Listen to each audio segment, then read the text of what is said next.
नमस्ते बच्चों, स्वागत है आपका तृतीय भाषा हिंदी एसएसएलसी के वीडियो पार्ट में। मैं हूं doctor Shilpa Charantibhat, government high school Hattarwad, जिला चिकोड़ी में हिंदी पढ़ाती हूं। आज मैं आपको 3 अंकों के प्रश्नों को मेमोरी टेक्निक के जरिए किस प्रकार आसानी से याद रख सकते हैं, इसके बारे में बताने वाली हूं। सबसे पहले मैं एक बात बताना चाहती हूँ कि जब भी आपको पद्य से संबंधित कोई प्रश्न पूछे जाएंगे तो आपको किस प्रकार लिखना है कि पद्य का नाम, कवि का नाम, उसके बाद आपको उस उत्तर को प्रारंभ करना है।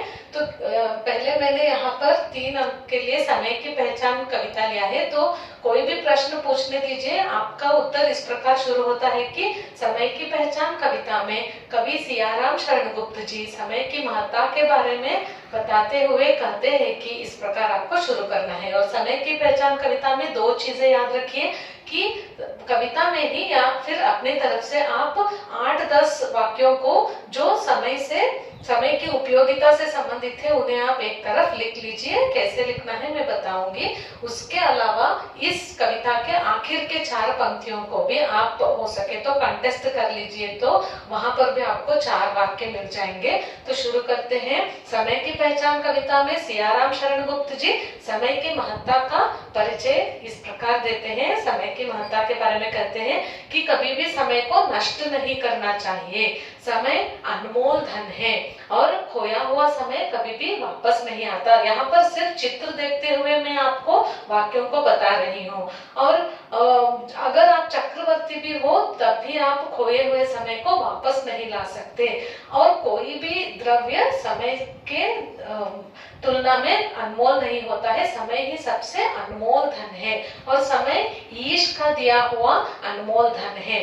उसके बाद हम देखते हैं कि हर क्षण अनमोल होता है और किसी भी क्षण को तुच्छ नहीं समझना चाहिए। उसके अलावा आखिरी पंक्तियों में देखिए कि करना है जो काम उसी में चित्त लगा दो। अगर आप इसको कंठस्थ करते हैं तो जो काम करना है उसी में चित्त लगाना चाहिए और हमें अपने आत्मा पर विश्वास करना चाहिए। और ऐसा सुसमय हम फिर कभी नहीं पा सकते हैं, इसलिए हर समय जरूरी होता है। और अगर हम इस सुसमय को खो देते हैं तो हमें पछताना पड़ता है। इस प्रकार समय की उपयोगिता से संबंधित आसानी से आप कुछ वाक्यों को लिखकर रख लीजिए, तो कोई भी प्रश्न पूछने दीजिए आप आसानी से उत्तर इसमें लिख सकते हैं। अगला प्रश्न देखेंगे कि यहाँ पर हम रोबोट पार्ट में से अगर 3 अंकों के लिए प्रश्न पूछते हैं तो 2 प्रश्न इसमें जरूरी हुए हैं जो प्रमुख रूप से है, जैसे कि रोबोट क्या क्या काम करता था, या फिर इसी प्रश्न को सक्सेना जी रोबोनिल को पाकर क्यों खुश हुए। इस प्रकार अलग अलग ढंग से प्रश्न पूछ सकते हैं। इसका उत्तर इस प्रकार आता है कि रोबोट चित्र में भी कई सारे कार्य है और आप भी सूची बनाकर रख सकते हैं कि रोबोट मेहमानों के स्वागत में द्वार को खोलता था और रसोई में सुबह का नाश्ता बनाता था और छोटे बच्चों को कहानियां सुनाता था, घर के नाती पोतों को होमवर्क करने में मदद करता था और घर का सारा काम करता था। इसके अलावा वह सक्सेना जी के वर्ड प्रोसेसर पर भी काम करता था और शाम को घर के पालतू कुत्ते शेरू को भी वह घुमाने के लिए ले जाता था। इस प्रकार रोबोट के कार्य के बारे में आप लिख सकते हैं। इसके अलावा एक और प्रश्न इसमें आ सकता है कि किस प्रकार रोबोनिल साधुराम की नौकरी को बचाता है या फिर उसकी सहायता करता है। इस प्रश्न को भी कई ढंग से पूछ सकते हैं। तो उत्तर इस प्रकार होगा कि साधुराम को तो दुर्घटना होकर वह अस्पताल में था और सक्सेना जी तो रोबोनिल को पाकर बहुत खुश थे। वे तो सोच रहे थे कि साधुराम को हम थोड़ा सा मुआवजा देकर उसकी छुट्टी कर देंगे, लेकिन जब इस बात का पता चलता है तो रोबोनिल कैसे उसकी मदद करता है। तो वह पहले तो रोबोटिक कॉर्पोरेशन में जाकर रोबोजीत से पहले विनती करता है, फिर उसके बाद रोबोटिकी संघ की एक कार्यकारिणी बैठक बुलाकर वहां पर कुछ वे तय करते हैं। उसके बाद रोबोटिक कंपनियों द्वारा जहां कहीं भी रोबोट्स काम पर लगे हुए थे उन सबको वे हड़ताल के लिए बुलावा देते हैं। इसी के जरिए वे रोबोटिक कॉर्पोरेशन के जरिए वे सक्सेना जी के ऊपर दबाव डालते हैं। तब जाकर सक्सेना जी अपने एक जो भी उन्होंने रोबोटिकी संघ से ये किया था उसको रद्द कर देते हैं और वो मान जाते हैं और रोबोटिकी संघ के अध्यक्ष से ये वो वादा करते हैं कि जब तक साधुराम ठीक होकर वापस नहीं आता तब तक वे रोबोनेल को रखना चाहेंगे। इस प्रकार बाद में वे साधुराम को भी रख लेते हैं। अगर आपके पास ऐसा कुछ भी खेलने की चीजों में गुड़िया गुड्डा या फिर कुछ है, इसको भी लेकर आप एक कहानी की तरह इस रोबोट कहानी को आप खेलते खेलते इस उत्तर को भी आप दोहरा सकते हैं। साधुराम समझ लीजिए, रोबोट ले लीजिए, या फिर अगर आपके पास कोई है अपने आप में ही आप इसको एक सक्सेना जी बन सकते हैं, एक रोबोट बन सकते हैं। इसी प्रकार खेलते खेलते भी इस उत्तर को आप याद रख सकते हैं।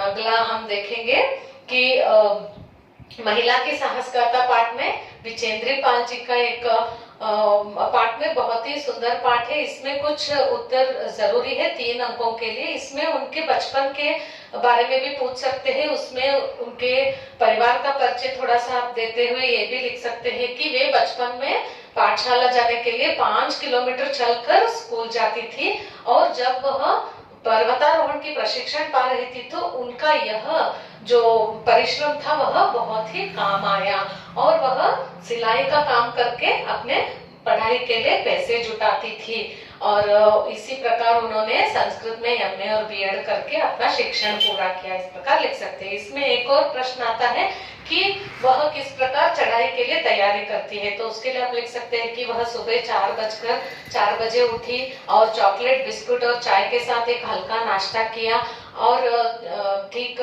5 बजे वह वहां से निकली और अपने साथ वह रस्सी, फावड़ा और ऑक्सीजन का सिलेंडर लेकर अंगदोर्जी के साथ वह चढ़ने के लिए तैयार होती है। इसी प्रकार एक और प्रश्न आता है कि चढ़ते समय उसके अनुभव क्या थे, तब आप लिख सकते हैं कि दक्षिणी शिखर पर चढ़ते समय हवा की गति तेज थी, इसलिए भुरभुरे बर्फ के कण चारों तरफ उड़ने लगे, आंखों के सामने कुछ दिखाई नहीं दे रहा था और बहुत दूर तक कोई ऊंची चढ़ाई नहीं थी और ढलान एकदम सीधी नीचे चली गई थी।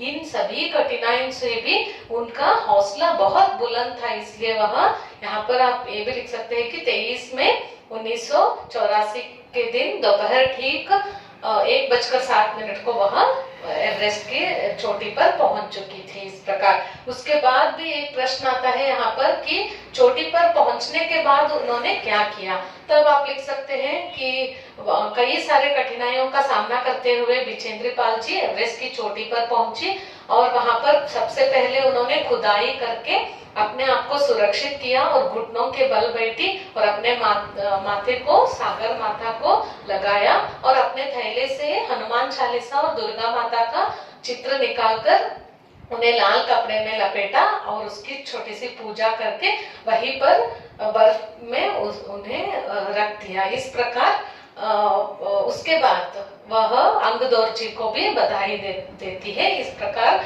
उनके अनुभव थे। इस प्रकार आप कई सारे 3 अंकों के प्रश्नों के लिए विचेंद्री पाल पाठ से आप तैयारी कर सकते हैं। उसके बाद एक बहुत ही आसान सा सरल सा एक पाठ है बाल शक्ति। इससे संबंधित अगर आपको निबंध भी आता है स्वच्छ भारत अभियान से संबंधित, तब भी ये पाठ आपके लिए बहुत ही जरूरी होगा। इस पाठ में अगर 3 अंक के लिए प्रश्न आता है तो बाल शक्ति टोली वालों ने ग्राम को आदर्श ग्राम कैसे बनाया, ये प्रश्न आ सकता है। तो उसके लिए मैंने यहाँ पर 4 चित्रों को लिया है। तो टोली वाले क्या क्या करते हैं उन सभी को मैं एक बार बता देती हूँ कि जो नियमित रूप से बच्चे पाठशाला नहीं आते थे उनको पाठशाला की तरफ लेकर आना, जो पढ़ाई से जी चुराते थे उनकी तरफ ध्यान देना और पाठशाला की सफाई करना, गंदगी साफ करना और गांव की सफाई के लिए वे तय करते हैं कि रोज 1 घंटा गांव की सफाई करें।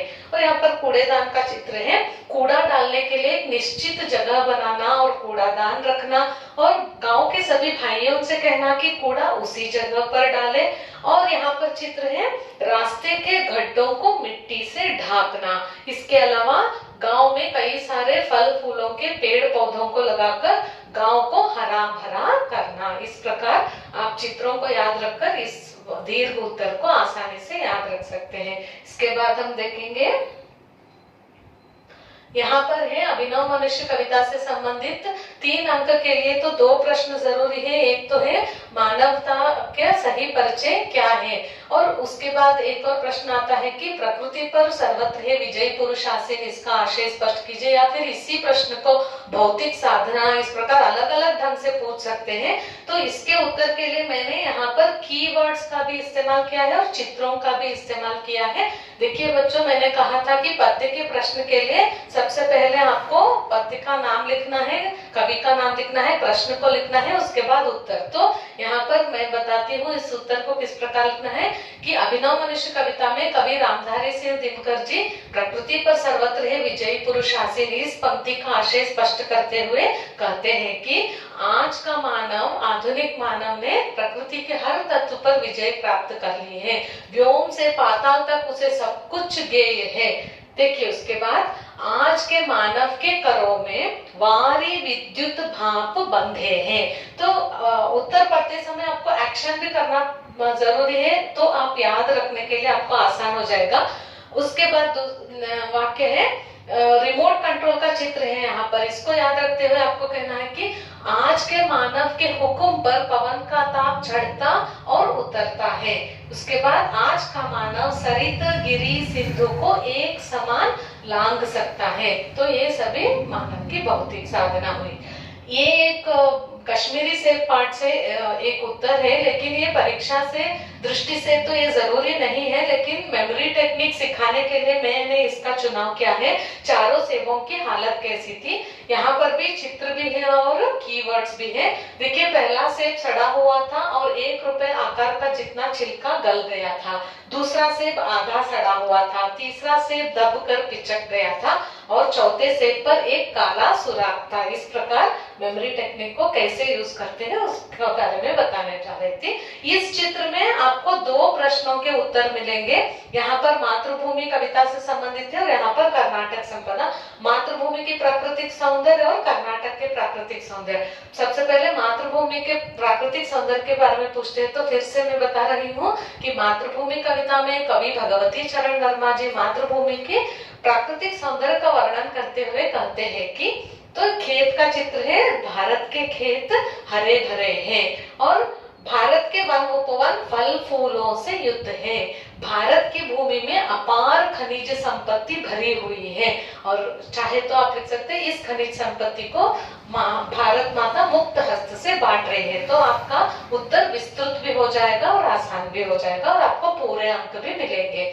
तो हमारा आज का आखिरी प्रश्न है कि कर्नाटक के प्राकृतिक सौंदर्य का वर्णन। इसके लिए 6 वाक्य आते हैं, तो 6 कीवर्ड्स भी है और 6 चित्र भी है।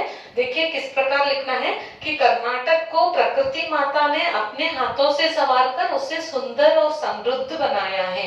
कर्नाटक की प्राकृतिक सुषमा नयन मनोहर है और कर्नाटक के पश्चिम में विशाल अरबी समुद्र लहराता है और कर्नाटक के दक्षिण से उत्तर की छोर तक फैली लंबी पर्वतमालाओं को पश्चिमी घाट कहते हैं और इसी प्रांत के कुछ भाग को सह्याद्री कहते हैं। और आखिरी वाक्य है कि कर्नाटक के दक्षिण में नीलगिरी पर्वतावलियां शोभायमान है। जैसे कि तैसे पाठ्य पुस्तक में जैसे वाक्य है वैसे ही आप आराम से इसको पढ़ सकते हैं। तो इतने सारे मेमोरी टेक्निक्स मैंने बताए हैं, इन्हीं को आप दूसरे विषयों में या फिर अलग अलग उत्तरों के लिए भी डाल सकते हैं। तो फिर से मैं कई सारे टेक्निक्स के साथ आपके सामने आऊंगी। तब तक के लिए धन्यवाद।